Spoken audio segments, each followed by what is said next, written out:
Welcome to All the Right Marketing, where we talk with business owners and industry leaders about marketing their programs and their products. Our guests share tips that can help anyone who loves books, whether you're a librarian, bookseller, author, publisher, educator. The truth of the matter here is that the advice coming out of these conversations are for creative marketing across different industries. So today's guest is actually a mermaid, and you're going to find out a little bit more in a few minutes about that. Lisa is an author, recovering first grade teacher, and mother to a daughter with special needs. She likes to swim, practice yoga, and eat ice cream, but not all at the same time. Welcome, friend. Hello. It's so good to have you here. And as we are talking, we both are in the state of Michigan, and the sun is shining. And I know that you're getting ready to be using those mermaid tails. Tell us, let's just use the icebreaker to begin. Tell us a little bit about why I'm calling you a mermaid this morning. Well, I've been a lifelong swimmer. That's my thing. So I used to compete, and then I've always been fascinated with mermaids, being a water person. And now they have tails. So I have a tail, and I'm actually also an open water swimmer.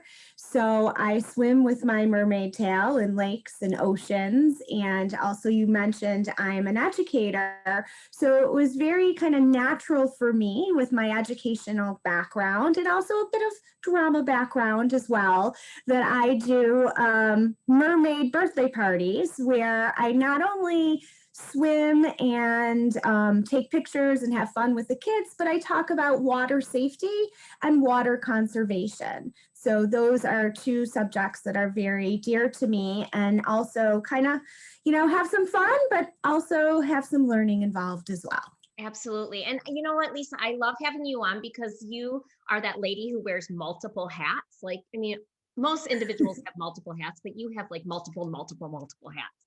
And you already mentioned you're an educator, but you also are an author. So tell us a little bit about your journey into the writing industry. Well, I actually wanted to be a playwright. And then my mother said to do something that makes money. So I became a teacher and made a ton of money. And actually, that's not true. But I also was always interested in children's books. And actually, playwriting and children's books are very similar because each turn of the page is a new scene. So the skills translated. And then after teaching first grade for so many years, and really like my heart and soul is really about six. So I haven't really grown up from that person. I will never write a YA. And then when we adopted my daughter, she had special needs, and I really got very serious about writing because I could no longer return to the classroom. And it was very important to me to not only to write fun subjects, but also to have representation of kids that I wasn't seeing in the books, because I taught in Highland Park and Pontiac, which is mostly urban and African American students. And I noticed the lack of representation in books for them as a teacher, to try to find books for my kids that they could relate to and they could connect with. And also with my daughter, because my daughter is visually impaired, and she has rarely seen a child with a cane in a book like her. Yeah. And right now we're talking a lot about diversity in books and the importance of parents selecting, being more intentional about the books that they're reading to their children at home, and not just, okay, your son loves trucks, so you read, 10 books about trucks, but we're talking about how we really need to be intentional. Can you kind of dive deeper into the reason why?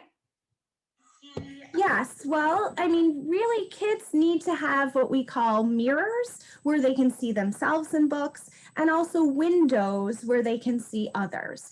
And as you see others, it creates empathy for the other, because they find that they have so much in common. And that also makes it kind of less scary. I often find that, when I go out with my daughter with their cane, they're a little scared sometimes because they don't understand it. And I think with that fear brings that misunderstanding where now they can say, oh, I know that character. I can relate to something from the book and put it into real life. And I think we also have to, with diverse books, because that's broad, that's big. That's big. And I think a lot of times people don't realize that they can put in their child's bookshelf what I call casual diversity. It was actually first termed by Betsy Bird, who's a very kind of prominent librarian.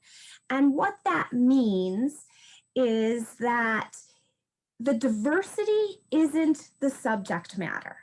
I think so many times when we think of diverse books, we think of what I call the Rudolph the Red-Nosed Reindeer books, where Rudolph the shiny nose, everybody made fun of him, and then they find out that that one thing is different, comes and saves the day. Where I would like to get past that diversity, that topic. I would like to go to what I call the next level of diversity, where it is just a part of who they are. For example, one of the first celebrated diverse books was Ezra Jack Keats' The Snowy Day. I have The Snowy Day. and that was just about a boy in the snow. That's the subject matter. It didn't have to be, it just so happened that he was Black, but it wasn't like there was a Black boy and it was all about him being Black. It was just a boy in the snow. And that's what I think you want to be conscious of, is that the story comes first. And that was really important to me as an author.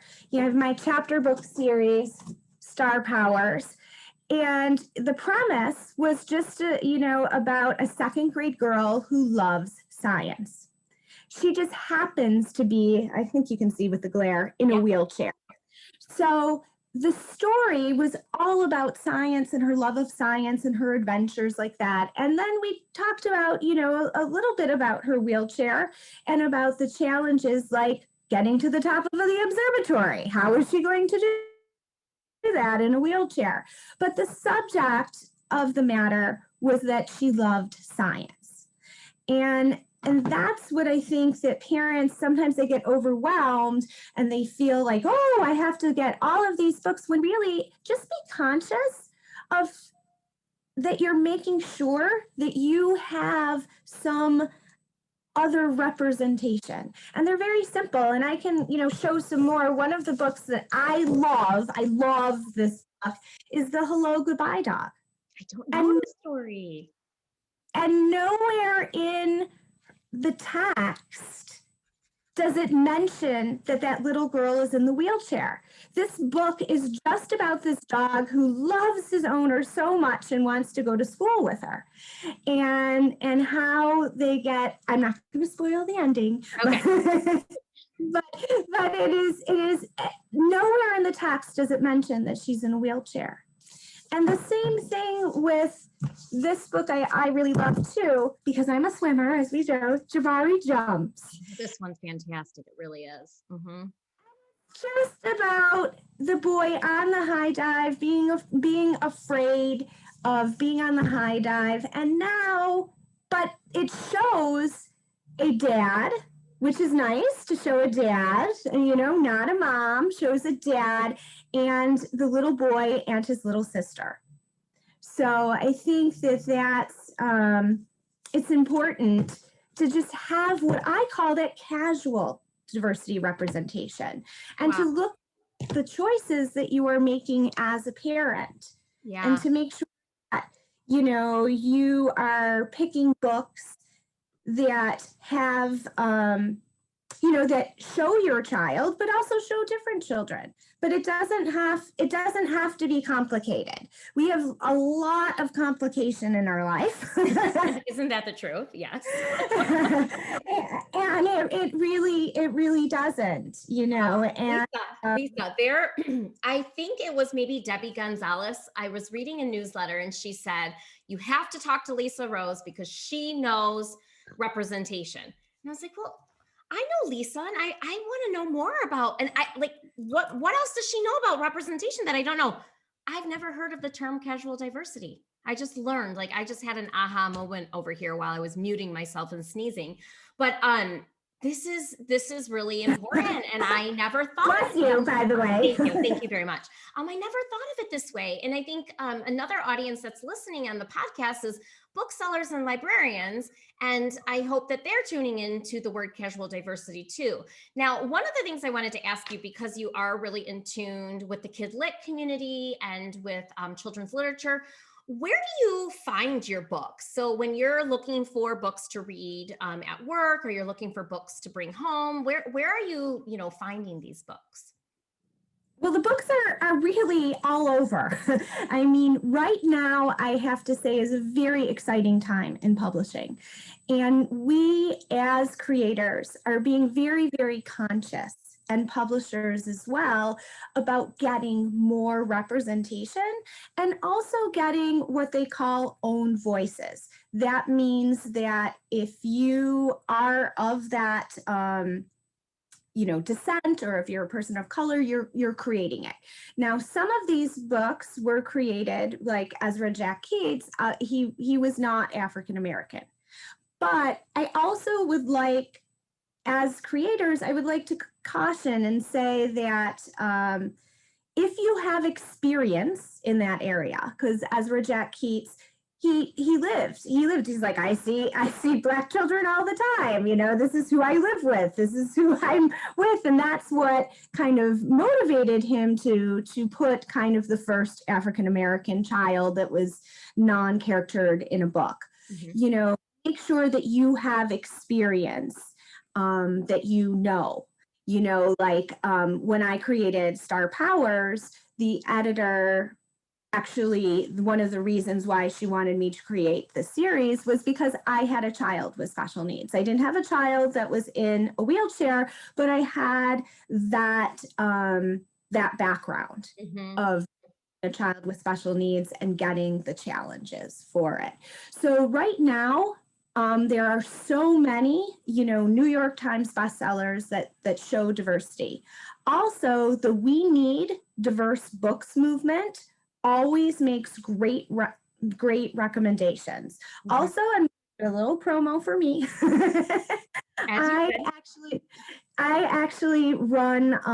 host a Facebook group where I highlight, it's actually called The Missing Voice. We'll put a link to it. Okay, we'll put a link to it. Yeah, I like to highlight what I call the missing voice. And it could be some sort of diversity. Also, it could be something very little known about history. Mm-hmm. And I write one picture book a month. And then at the end of the month, we have a chat with the author, the illustrator, or the editor, or sometimes all three. But I have a ton of books that I'm highlighting. This month, I'm actually doing Pacho Nacho. Oh, that looks like a great story. Very funny. And then next month, this is, I am actually doing another Michigan author, Someone Builds the Dream. Oh, Lisa Wheeler. I know Lisa. Yeah. Oh, very cool. So Lisa, and she was like, Lisa, I'm not diverse, and I said, yes, but, this is something that isn't talked about. Who actually, it's about construction workers and about how they actually put a building together. And a lot of times people don't see the actual construction workers past your basic books about trucks. Yeah. And you know what? Show me the cover again, because I believe, let me see the cover one more time. That's a female. It's a girl. It's a girl on the cover, which is awesome. When we were building our house, my kids kept saying, Mama, why aren't there any women here? And I was just crossing my fingers, please bring a woman to the team. We need representation. And we did. We had a woman come in one day and the kids were so thrilled. And I went up to her and I said, you are representing women all over. Thank you. That's awesome. So I'm going to put a link to that, The Missing Voice, because that's a great place to get recommendations for books. And especially, I just love the term casual diversity, because it doesn't have to be about color. It doesn't have to be about gender, but it can be, it doesn't have to be the topic of the story. It can be within the story. And it really, I mean, those small things, like people don't think about, like I always thought about on TV, like, why does everybody celebrate Christmas? I was Jewish. And just having, say, a menorah in an illustration makes a difference to a child. And we always talk about, like, well, why can't the argument in the middle grade novel happen on the way to Hebrew school or a mosque? Or why does it have to happen in dance class? Those small little things make such a huge difference to children. And, learning about it, learning about other people and places and things. And it makes it, like I said, it takes that fear out of it, that fear out of the unknown, and it creates empathy and connection for other people. And I know that's something that's very dear to you in parent and education, with really creating empathy for all and understanding for all is really going to help us and help our children create a better world. Oh, I just love it. And, for those of you listening, you can hear the energy in her voice. And I know you do school visits and virtual visits as well, right? I do all types of visits. I'm hoping to get back to my in-person visits, but I am booking for virtual visits. So I came out with a zombie vacation in the fall, and I come complete with blue makeup and very, very zombie-esque.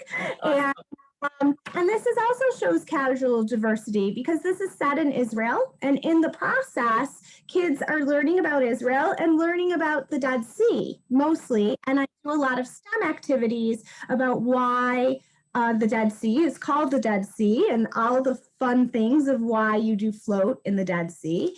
And then this came out in April, about a month ago, and this is about the friendship between Albert Einstein and Marian Anderson. And in the process, it's my very serious book. I have to be very serious with this. In the process, you're learning a bit about history. You are learning a bit about other cultures. And, I was surprised. I'm still a teacher. I'm a writing coach. And I was really surprised in my 6th grade class how many kids did not hear of the Holocaust. Wow. So these are just, points in history that I think that we all should know. And all of my books, I think, kind of have a touch of casual diversity to them as well, because Shmulek Paints the Town is also set in Israel, and really it's about a painting dog. And in the process, kids are learning that Israel also has a celebration very similar to the 4th of July. So, that's fantastic. I think that it doesn't have to be really complicated. It just has to just make some conscious choices.